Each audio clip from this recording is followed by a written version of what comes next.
Wait, so you're telling me this is not an actual photo of the lake? I wish. No, my photography skills aren't as good as my scanning electron micrograph skills, so.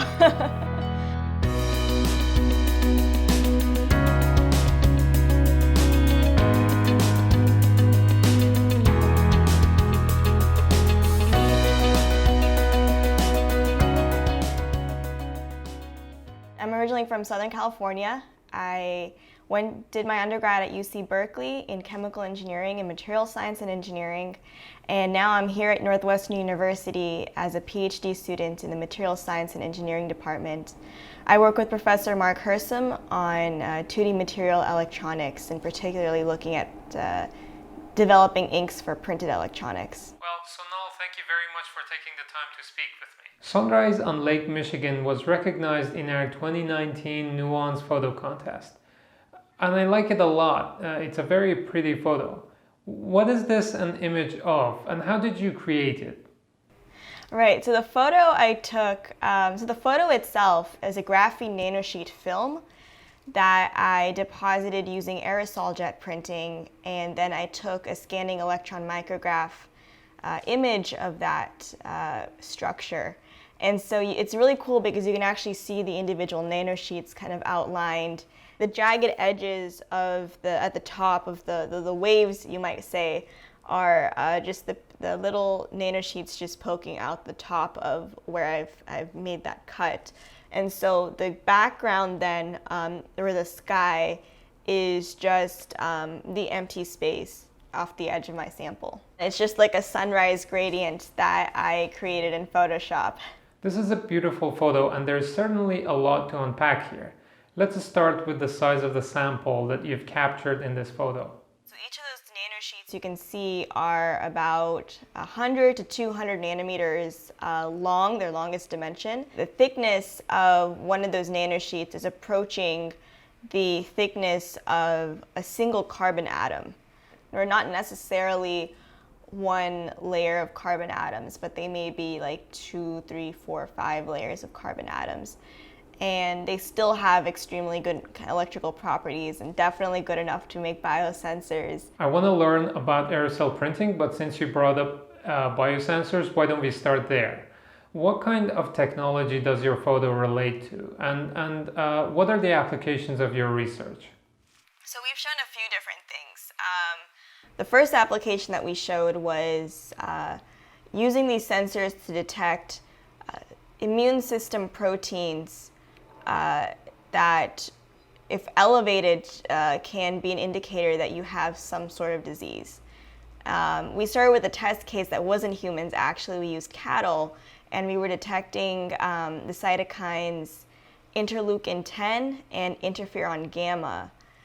And if those were above a certain threshold, then the cattle could be diagnosed with a condition called paratuberculosis, which is quite deadly to the cattle and spreads very easily. And the second application that we showed was for food safety situations, actually. So histamine is as an allergen, as many of us know, and it's also an irritant.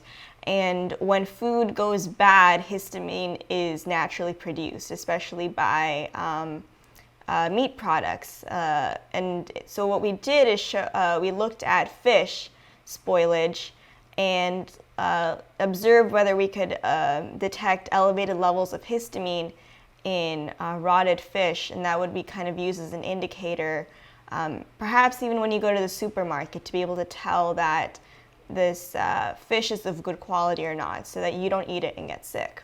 Wow, this sounds very important. It is definitely very important to be able to monitor the health of livestock and check for the quality of meat products. How does the biosensor work? How does it look like?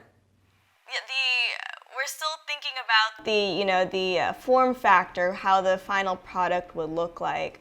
But the sensing mechanism for these sensors is actually quite well understood. It's an electrochemical sensing that uses impedance measurements to detect changes in the resistance basically, of an electrochemical signal. What we're more familiar with is the glucometers that people with diabetes might use to measure how much,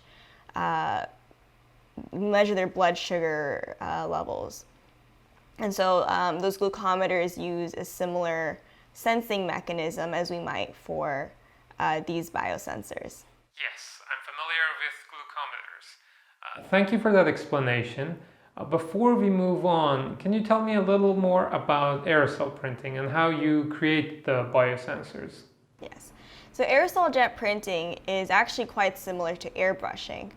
In airbrushing, you put your ink in a little container and you used compressed air to pick up the ink particles into little droplets that are then, compacted and distributed into smaller droplets and then sprayed onto a surface. Aerosol jet printing uses a pretty similar technique, except that the droplets that you make are a lot smaller. And then it adds an additional focusing component that allows you to print very high precision lines. I see. What happens when you're done with the printing process? Our research group is primarily a materials science research group. We specialize in 2D materials working with graphene, and the biosensing, biotechnology side of things isn't necessarily our forte. What we do on our end is to print and produce the graphene sensors, and then we ship them over to Iowa State, where our collaborators do all the biofunctionalization, so adding the antibodies to the sensors, and then they perform the sensing measurements there actually. Sonal, I greatly enjoyed learning about your research work. I also know that you're an artist and that you can dance. Let's take a look here.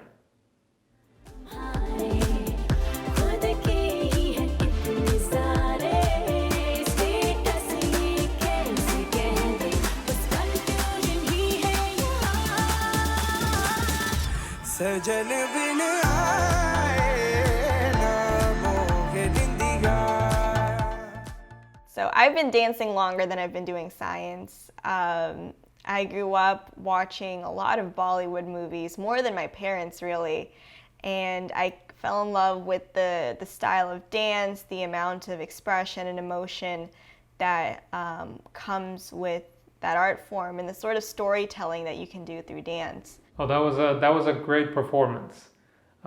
So let me ask you this. As a PhD student, I know there's always a lot of work that needs to be done. How do you manage being both a scientist and an artist? So, yeah, balancing both is tough at times, but to me it's worth it. I find that I'm more energized when I'm not just always in the lab. It gives me something to kind of balance out my spirit. But there's a lot of similarities that I find actually between, science and art, science and dance. Really, people think that two very different people, do each of these things, and I find that both are extremely creative fields. They both, storytelling and communication is often very important in both, and there's a lot of discipline and practice that goes into really being able to be a good scientist as well as being a good dancer. And so